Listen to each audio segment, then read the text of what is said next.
Good morning students. आज का हमारा टॉपिक है मंत्रिमंडल की महत्ता के कारण है कि due to the importance of the cabinet. तो आज हम यहाँ पे डिस्कस करेंगे जो मंत्रिमंडल यानी कि जो ब्रिटेन की कैबिनेट है उसकी क्या इंपॉर्टेंस है और उसके क्या कौन कौन से वो कारण है जिसकी वजह से वो इम्पोर्टेंस है। तो वर्तमान समय में मंत्रिमंडल और लोक सदन के पारस्परिक संबंध सैद्धांतिक स्थिति के प्रतिकूल हो गए हैं यानी कि उनके अनुसार चल रहे हैं। तो व्यवहारिक प्रशासन में मंत्रिमंडल को इतनी अधिक महत्ता वहाँ पे प्राप्त हो जाने के कारणों की विवेचना बहुत सारे रूपों में हम यहाँ पे करेंगे। तो प्रेजेंट कंडीशंस में क्या वो वहाँ पे कितनी ज़्यादा इम्पोर्टेंस है ये हम आपको यहाँ पे बताएंगे नेक्स्ट। तो सबसे पहले हम पिक यहाँ पे हैं। सबसे पहला जो पॉइंट है वो द्विदलीय पद्धति यानी कि बाइपार्टिट मोड। द्विदलीय पद्धति ब्रिटिश राजनीति की एक विशेषता है और वर्तमान समय में ब्रिटिश राजनीति में प्रमुखतः दो ही राजनीतिक दल है, एक अनुदार दल और एक मजदूर दल। तो वहाँ पर इस तरीके से काम किया जाता है यानी कि एक अनुदार दल और मजदूर दल जो एक तरीके की पॉलिटिकल जो फीचर्स है उसको स्पष्ट करता है। और भी बहुत सारे इसके अतिरिक्त वहाँ पे जो उदार दल हैं, सोशल डेमोक्रेटिक पार्टी है, साम्यवादी दल है, अन्य और बहुत सारे दल हैं।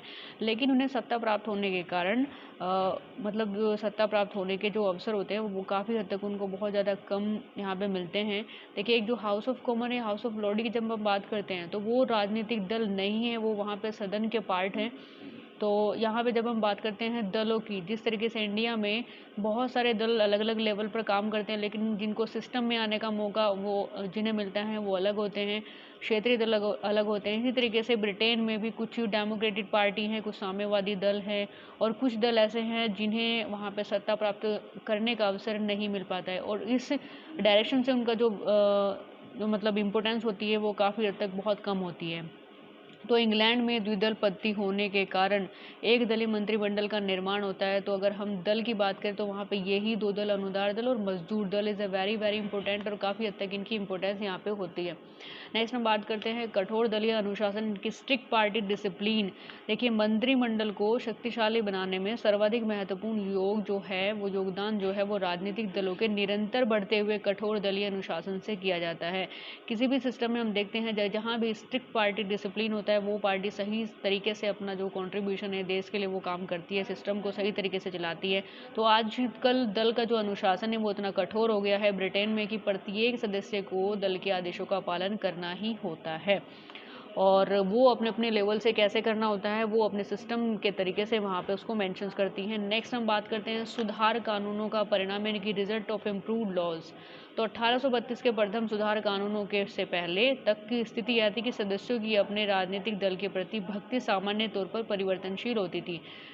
परिवर्तनशील का मतलब फ्लेक्सिबिलिटी ज़्यादा वहाँ थी देखने को, यानी कि वहाँ जो मेंबर्स थे वो लोग क्या करते थे 1832 के आसपास की जब हम बात करते हैं तो वहाँ पे अपनी मनमर्जी से वो किसी भी दल को एक्सेप्ट कर लेते थे, किसी भी दल में वो अपने आप को रख लेते थे। तो इस तरह की परिवर्तनशीलता वहाँ पे देखने को मिलती थी। स्ट्रिक्टनेस बहुत ज़्यादा कम थी स्टार्टिंग में और इसी कारण यह था कि चुनाव व्यक्तिगत आधार पर वो जीते जाते थे, यानी कि इंडिविजुअल तरीके से वहाँ पे चुनाव को जीता जाता था। मतदाता की संख्या कम होती थी और इसलिए निर्वाचकों को मतदाता से स्वयं संपर्क स्थापित करना सरल होता है। जा रही हूँ, रुक जाओ। नेक्स्ट हम बात करते हैं लोक सदन पर अत्यधिक कार्यभार, एक्सेसिव वर्कलोड ऑन लोक सदन। तो जो भी हाउस ऑफ लॉर्ड है, हाउस ऑफ कॉमन है, उसका जो एक्स्ट्रा जो वर्क वहाँ पे लोड होता है वो यहाँ पे मतलब जो शासन तंत्र द्वारा मंत्रिमंडल पर नियंत्रण न रख जा सकने से कारण यह भी होता है कि लोक सदन के पास पहले से ही इतना अधिक भार होता है कि लोक सदन मंत्रिमंडल के कार्यों पर विचार करने में असमर्थ होता है। तो यहाँ पर भी एक महत्व ये होता है कि जो दल होते हैं उनकी क्या इंपॉर्टेंस होती है, क्योंकि दल नहीं होगा तो हाउस ऑफ लॉर्ड हो गया, हाउस ऑफ कॉमन हो गया, इस तरह के जो भी सिस्टम है, जो भी यहाँ पे मतलब पार्ट है, उनके ऊपर बहुत ज़्यादा कार्यभार देखने को मिल सकता है। नेक्स्ट हम बात करते हैं यहाँ पे शासन की जटिलता, कॉम्प्लेक्सिटी ऑफ गवर्नेंस। देखिए, वर्तमान समय में शासन जो है वो कार्य बहुत अधिक जटिल हो गया है और कानून निर्माण शासन क्षेत्र में ऐसे पेचीदा समस्या उत्पन्न होने लगी है जिन्हें भली भांति समझना संसद के सदस्यों के लिए साधारणतः संभव नहीं है। और उनको समझने के लिए पार्टी सिस्टम का होना बहुत ज़्यादा जरूरी होता है, क्योंकि फील्ड वर्क और फील्ड की जो भी प्रॉब्लम्स होती हैं वो पार्टी सिस्टम के आधार पर ही वहाँ पे उसको किया जाता है।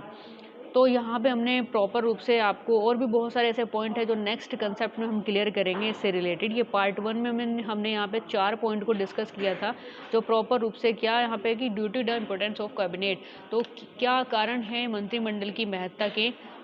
सो नेक्स्ट वीडियो में हम यहाँ पे डिस्कस करेंगे। Thank you.